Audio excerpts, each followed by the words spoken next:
You are listening to Kathagram with Neetu M. Eldos. Kathagram, stories alive.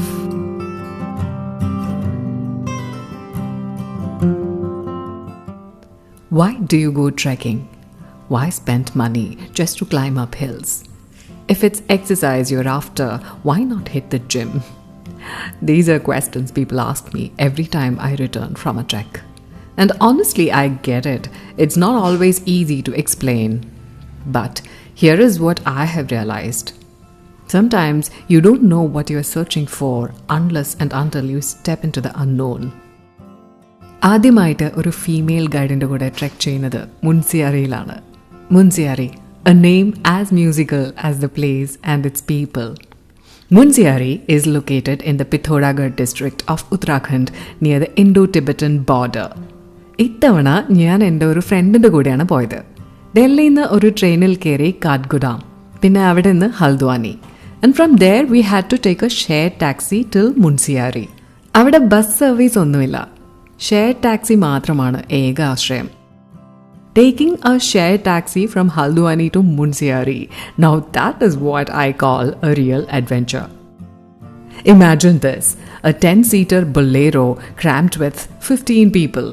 3 of us squished into the front seat with the driver, and guess who got the honor of sitting right next to him? Yeah, me. Legs awkwardly spread, the gears stick way too close for comfort, and no escape for the next 12 hours. Let's just say I came out of that ride with some serious life lessons and a story I will never stop telling.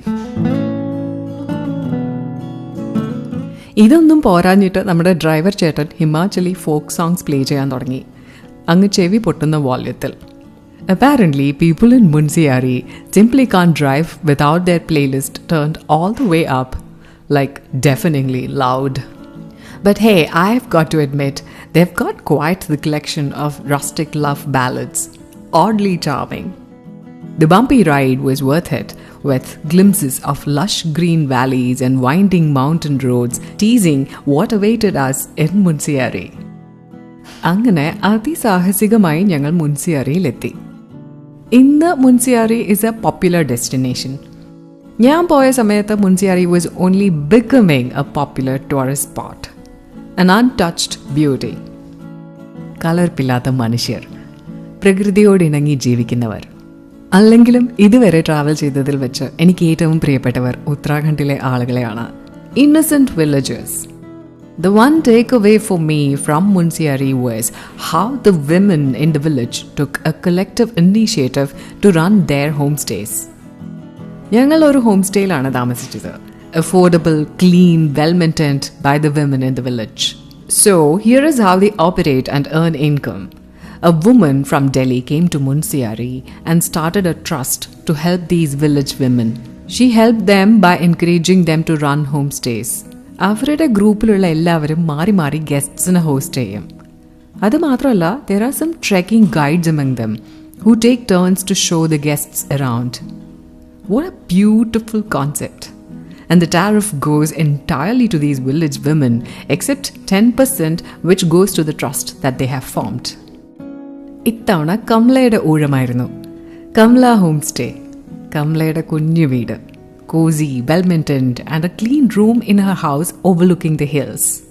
കംലയുടെ പച്ചക്കറി തോട്ടത്തിൽ നിന്നാണ് ഡിന്നറിനുള്ള എല്ലാ വിഭവങ്ങളും വന്നത്. അന്ന് പുള്ളിക്കാരി ഒരു ചട്നി ഉണ്ടാക്കി with bhang. You know what bhang is, right? I only knew about the Banarasi bhang until then. Never knew that you could make chutney out of its leaves. It was yum. കഴിച്ചുകൊണ്ടിരിക്കുന്നതിനിടയിൽ Kamla അങ്ങ് മലമുകളിൽ കുടികൊള്ളുന്ന യക്ഷനെ പറ്റി പറഞ്ഞു. മെഹ്സർ കുണ്ട് എന്നാണ് ആ സ്ഥലത്തിൻ്റെ പേര്. മെഹ്സർ കുണ്ട് was actually Maheshwar കുണ്ട്. പിന്നെ ആളുകൾ പറഞ്ഞ് അത് മെഹ്സർ കുണ്ടായി. കുളത്തിലാണ് യക്ഷൻ്റെ താമസം. അവിടുത്തെ ഗ്രാമത്തലവന് സുന്ദരിയായ ഒരു മോളുണ്ടായിരുന്നു. അവൾ എന്നും കുളത്തിൽ നിന്ന് വെള്ളമെടുക്കാൻ പോകും. അങ്ങനെ യക്ഷൻ fell in love with her. ആരായാലും സുന്ദരനായ യക്ഷനിൽ ഒന്ന് വീണു പോകും. കമലയുടെ കഥ കേട്ട് എൻ്റെ മനസ്സിൽ ഞാൻ ഗന്ധർവൻ സിനിമയിലെ ഗന്ധർവനെ ഓർത്തു. So coming back to the story, the poor little girl fell in love with Yaksha. യക്ഷൻ അവളെ കുളത്തിൽ തൻ്റെ കൊട്ടാരത്തിലേക്ക് കൊണ്ടുപോയി. പിറ്റേ ദിവസം കഥയറിഞ്ഞ ഗ്രാമീണർ ക്ഷുഭിതരായി. എല്ലാവരും കൂട്ടം കൂടി കുളക്കടവിലെത്തി ഗ്രാമത്തലവൻ്റെ മകളെ തിരിച്ചേൽപ്പിക്കണമെന്ന് യക്ഷനോട് അപേക്ഷിച്ചു. പക്ഷേ കൊടും പ്രേമത്തിലായ യക്ഷന് അതൊട്ടും സമ്മതമായിരുന്നില്ല. പ്രതികാരം മൂത്ത് നാട്ടുകാർ കുളം വറ്റിച്ചു. ഉഗ്രകോപിയായ യക്ഷൻ നാട്ടുകാരെ ശപിച്ചു. ഗ്രാമത്തിലെ കുളവും കിണറും വറ്റി വരണ്ടു. പിന്നീട് അങ്ങോട്ട് കൊടും വരൾച്ചയായിരുന്നു. അവസാനം ഗ്രാമവാസികൾ അടിയറവ് പറഞ്ഞു. പൂജയും പ്രാർത്ഥനയും നടത്തി അവർ യക്ഷനോട് മാപ്പ് അപേക്ഷിച്ചു. അങ്ങനെ യക്ഷൻ തന്റെ ശാപം പിൻവലിച്ചു. അങ്ങനെ they lived happily ever after. The story was so enchanting that I didn't realize that Kamla kept on refilling my plate with more servings and I was stuffing myself even though the food was really yum. That night when Kamla was making the bed, I asked her, why were the villagers angry if they both were in love? Kamla said, मुझे क्या पता है, ये कहानी है, सवाल नहीं पूछना चाहिए. അന്ന് രാത്രി തൻ്റെ കാമുകിയുമൊത്ത് കുളക്കടവിലിരുന്ന് നക്ഷത്രമെണ്ണുന്ന സുന്ദരനായ യക്ഷനെ സ്വപ്നം കണ്ട് ഞാൻ സുഖമായി ഉറങ്ങി. The next day, Kamla had made some parathas in desi ghee for breakfast. Breakfast കഴിഞ്ഞപ്പോഴത്തേക്കും Pushpa arrived, our trekking guide for the day. We were planning to trek to Kalia Top, a short trek. ആദ്യമായിട്ടാണ് ഒരു female ഗൈഡിൻ്റെ കൂടെ പോകുന്നത്. Initially, we were very skeptical of her skills, but she proved us all wrong. In fact, I was quite impressed with her. She was inspiring. A strong woman built in her early 30s, a mother of 3, and an ardent bird watcher. Pushpa proudly narrated about her involvement in the land acquisition rally in Delhi, which took place just months before. She spoke volumes about Jantar Mantar and Delhi enthusiastically. But when I asked her if she would like to come to Delhi, all she had to say was a big no. She loved the hills. Yeah, she was a true Pahadi woman. Her love for the mountains was more than just an attachment. It was identity, purpose and freedom. പോകുന്ന വഴിക്കായിരുന്നു മെഹ്സർ കുണ്ട്. കണ്ണാടി പ്രതലം പോലെ തെളിഞ്ഞ ആ കുളത്തിൽ യക്ഷനും അവൻ്റെ കാമുകിയും ഉണ്ടായിരിക്കുമോ? ചെറുതായിട്ട് അവരോടൊരു അസൂയൊക്കെ തോന്നി. രാവിലെ ഒരു 10:30 മണിയായപ്പോഴാണ് ഞങ്ങൾ ട്രെക്ക് ചെയ്ത് തുടങ്ങിയത്. രാവിലെ നേരത്തെ പോയാൽ വൈകിട്ട് സന്ധ്യയ്ക്ക് മുമ്പേ തിരിച്ചെത്താം. അതായിരുന്നു പുഷ്പയുടെ പ്ലാൻ. പിന്നെ ബേർഡ് വാച്ചിങ്ങിന് പറ്റിയ സമയം പുലർച്ചെയാണ്. But Pushpa took the risk of climbing up hills because we were also hell-bent on climbing the hill. കുറച്ചു കഴിഞ്ഞപ്പോഴത്തേക്കും കാർമേഘങ്ങൾ ഇരുണ്ടുകൂടി. മഴ പെയ്തു തുടങ്ങി. It was snowing at Kalia Top. Pushpa was a kind heart. She offered me her sweater as I was shivering and was finding it difficult to climb. That local Munsiyari sweater made me feel one with the mountain people. Finally, we reached the Kalia Top.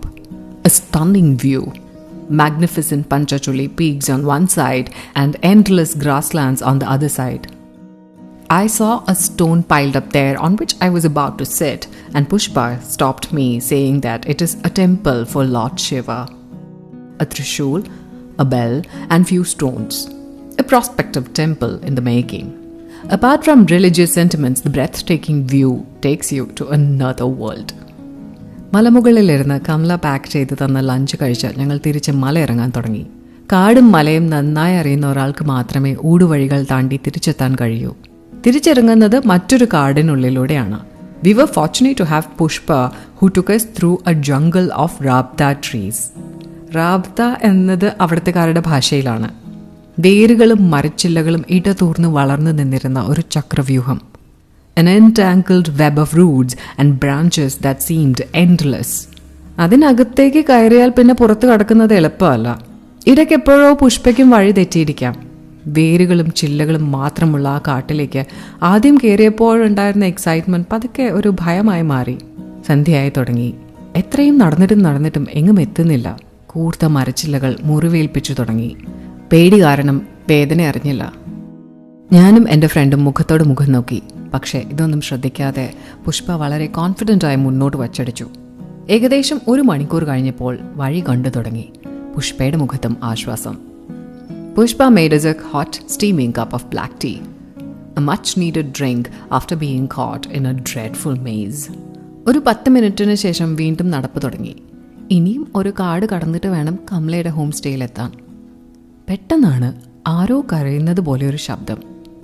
രാത്രികളിൽ ഈ പട്ടി മോകുമ്പോഴൊക്കെ ഉണ്ടാവുന്നത് പോലെ ഉള്ള ഒരു ശബ്ദം. കാലനെ കണ്ട് പേടിച്ചിട്ടാണ് അവറ്റകൾ അങ്ങനെ കരയുന്നത്. മുത്തി പറഞ്ഞ കഥ ഞാൻ ഓർത്തു. ആരോ കരഞ്ഞു വിളിക്കുന്നത് പോലെയുള്ളൊരു ശബ്ദം. Maybe it's a wounded animal. I even believed that it could be an apparition. Somebody was calling us, maybe for help. അല്ലെങ്കിൽ ആരെങ്കിലും പറ്റിക്കാൻ വേണ്ടി ചെയ്യുന്നതായിരിക്കും. Such was the eeriness in the air. The moaning continued and I could not ignore it anymore. Me and my friend paused to look back. Peeche mudke mat dekhna, Pushpa warned. Pushpa warned us. Let's walk faster. She had a sense of urgency in her voice. Once we crossed that stretch and the moaning voice disappeared, Pushpa told us that unseen forces will try to lure you into the mountains, especially when someone is lost. The trick is not to listen or pay attention to it. She believed that it's a lost soul or some apparition which had supernatural powers. She tried to convince us that she had heard this voice every time while crossing that stretch. Perhaps it was an apparition, or maybe just the mountains testing our resolve. Either way, Pushpa's unwavering focus kept us grounded even in the face of the unknown. We were nearing Mehsar Kund and I looked back only to see once again the lake where Yaksha met his love. തിരിച്ച് കമലയുടെ home സ്റ്റേയിൽ എത്തിയപ്പോഴത്തേക്കും രാത്രി 9:30 മണിയായി. Kamla was very worried and was waiting for us near the gate. She had cooked up a storm for us for dinner. It was heartwarming to see how they turned their challenges into opportunities, redefining the meaning of hospitality with every guest they hosted. വെറും ഒരു സ്ഥലം മാത്രമായിരുന്നില്ല മുൻസിയാരി. It is a reminder of resilience, simplicity, and the unspoken bond we shared with nature, mountains, and its stories. And those yakshas, they will always have my envy. And just like that, our journey for this season comes to a pause, not an end, just a quiet breath between stories. From forgotten trails in Rishikesh to snow-covered silences in Triund, from shepherds in Kugti to the warmth of Kamla's kitchen in Munsiyari. Every path, every person, every pause had something to offer. These were not just stories of places. They were stories of people, of fears faced, of trust rebuilt, of mountains climbed, both outside and within. If this season left you with even a whisper of reflection, a flicker of recognition, or a gentle reminder that some destinations are not found on maps, then I believe the journey was worth it. Thank you for walking alongside me through peaks and passes. We will return with new stories, new places, and new pieces of the ever-expanding puzzle that is life. Until then, keep dreaming, keep walking, and remember, stories are life. You are listening to Kathagram with me, Neetu M. Eldos. Stories are life. The views and opinions expressed in Kathagram are solely those of the host. They do not reflect the views of any organizations or affiliations. This podcast is for entertainment purposes only. We invite you to listen with openness and curiosity. Kathagram, stories are life.